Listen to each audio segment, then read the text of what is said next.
साथ ही और अपराधियों ने जिस तरह से एक खुली चुनौती दी थी, उसका माकूल जवाब दिया गया। कानूनी कार्रवाई चल रही है और इसमें पहले ही बताया जा चुका है कि कोई भी व्यक्ति, सभी को हम लोग कानून की जद में लाएंगे और उसके विरुद्ध कठोर कार्रवाई करेंगे। अतीक के 40वें और उससे पहले 3 ऐसे मौके आए जब लगा कि शाइस्ता पुलिस के सामने सरेंडर कर देगी, लेकिन वो हर बार पुलिस की उम्मीदों को झूठा साबित करती रही और यूपी पुलिस की लिस्ट में वांटेड से मोस्ट वांटेड बन गई। फरारी में भी शाइस्ता IS 227 गैंग को लीड कर रही है। अतीक अहमद की कई प्रॉपर्टी को भी वो पिछले कुछ समय से अपने नाम करवा चुकी है। यहाँ तक कि वो अपने साथ हर वक्त शूटर भी रखती है और शातिर इतनी है कि कोई भी ऐसा सुराग नहीं छोड़ा जिससे पुलिस उसे गिरफ्तार कर सके।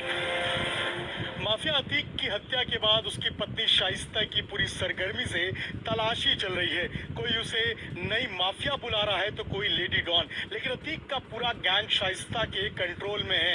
लेकिन इस बेगम ने एक ऐसी खतरनाक चाल चली जिसने पूरे परिवार का दी एंड कर दिया। इस खतरनाक चाल ने सब कुछ खत्म कर दिया, यानी कि शतरंज की बिशात पे क्वीन तो जिंदा रही लेकिन किंग का दी एंड हो गया। उमेश पाल की हत्या के बाद पहले शाइस्ता के बेटे असद और शूटर गुलाम का एनकाउंटर हो गया। इसके बाद शौहर और तेवर भी गोल्विन अस्पताल में शूट आउट में मारे गए।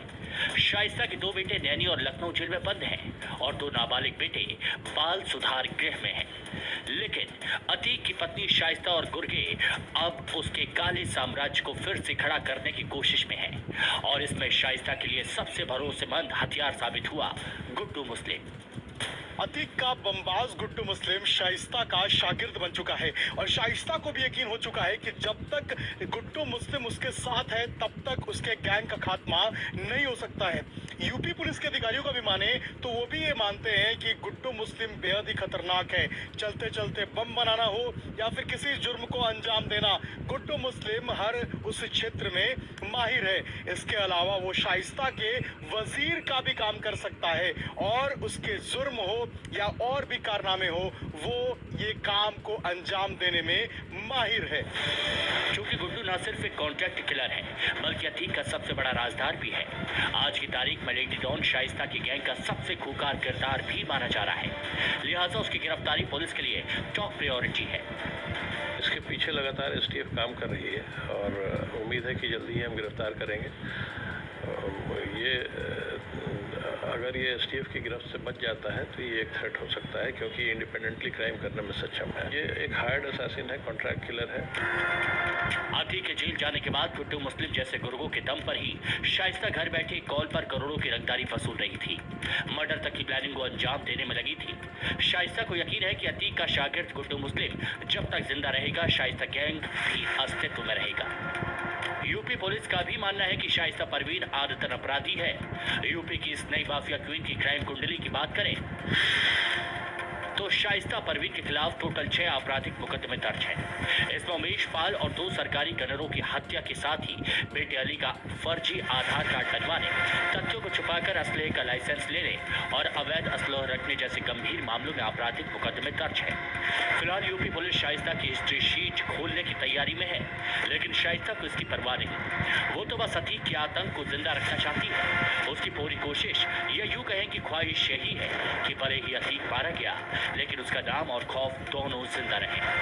अब तो प्रयागराज में शाइस्ता के गुर्गों ने तांडव भी शुरू कर दिया और गोली का पहला निशाना बने राकेश वैश्य। अतीक ने ही शाइस्ता को क्राइम की ABCD पढ़ाई, उसे अपराध का हर गुर सिखाया। जब अतीक जेल में था तो उसे सिर्फ और सिर्फ शाइस्ता पर ही भरोसा था। उसकी गैर मौजूदगी में शाइस्ता ही पूरे गैंग की कमान संभालती। लोगों से बातचीत करना, शार्प शूटर्स को निर्देश देना, इतना ही नहीं पैसों के लेन देन से जुड़े लोगों को भी शाइस्ता ही इंस्ट्रक्ट किया करती थी। उस वक्त तक अतीक के बेटे इतने बड़े नहीं हुए थे कि वो अपनी पूरी काली कमाई का साम्राज्य उनके हाथों में सौंप दे। अतीक को भरोसा था कि पिछले 27 सालों में यानी शादी से लेकर अब तक शाइस्ता ने अपराध की हर किताब को अच्छी तरह से पढ़ लिया है, लेकिन शायद अतीक का यही भरोसा उसके परिवार पर भारी पड़ गया। शाइस्ता शुरू से ही अपने पति के हर गुनाह में उसके साथ देती आई। जिस दौरान अतीक अहमद साबरमती जेल में बंद था, हवाला कारोबार और वसूली गैंग की मुखिया शाइस्ता परवीन ही बन गई थी। लेकिन अतीक का चैप्टर क्लोज होने के बाद वो अब शाइस्ता गैंग तैयार कर चुकी है। हालांकि कहा यह भी जा रहा है कि अगले 90 दिनों तक शाइस्ता को पकड़ना प्रयागराज पुलिस के लिए मुश्किल ही नहीं, नामुमकिन है, क्योंकि शाइस्ता भी इद्दत मना रही है, जो 3 महीने 13 दिन का होता है। 3 महीना 13 दिन जो बता रहे हैं, इस दौरान वो बाहर नहीं निकलेंगी और शायद यही देखिए वो कोई भी हिंदुस्तान क्या पूरी दुनिया की जो मुस्लिम महिलाएं हैं वो इद्दत को पूरा करना ही है, और पूरा इद्दत करने के बाद ही वो जो है कहीं फिर दूसरा काम कर सकती हैं। दावे चाहे जैसे भी किए जा रहे हों, शाइस्ता की हिफाजत के लिए चाहे जैसी भी किलेबंदी की गई हो, यूपी पुलिस और एसटीएफ शाइस्ता गैंग के चैप्टर को भी क्लोज करने में जुटी है। इस वक्त यूपी पुलिस के रडार पर सिर्फ शाइस्ता या बमबाज गुड्डू मुस्लिम ही नहीं है, बल्कि अतीक के शूटर साबिर और अरमान को लेकर सद्दाम जैसे वो तमाम किरदार हैं जो अब तक फरार हैं। लेकिन अब जराइम की दुनिया के इस चेहरे की कहानी को जल्द ही अंजाम तक पहुंचाने वाली है UP police. Bureau report, times now Bharat.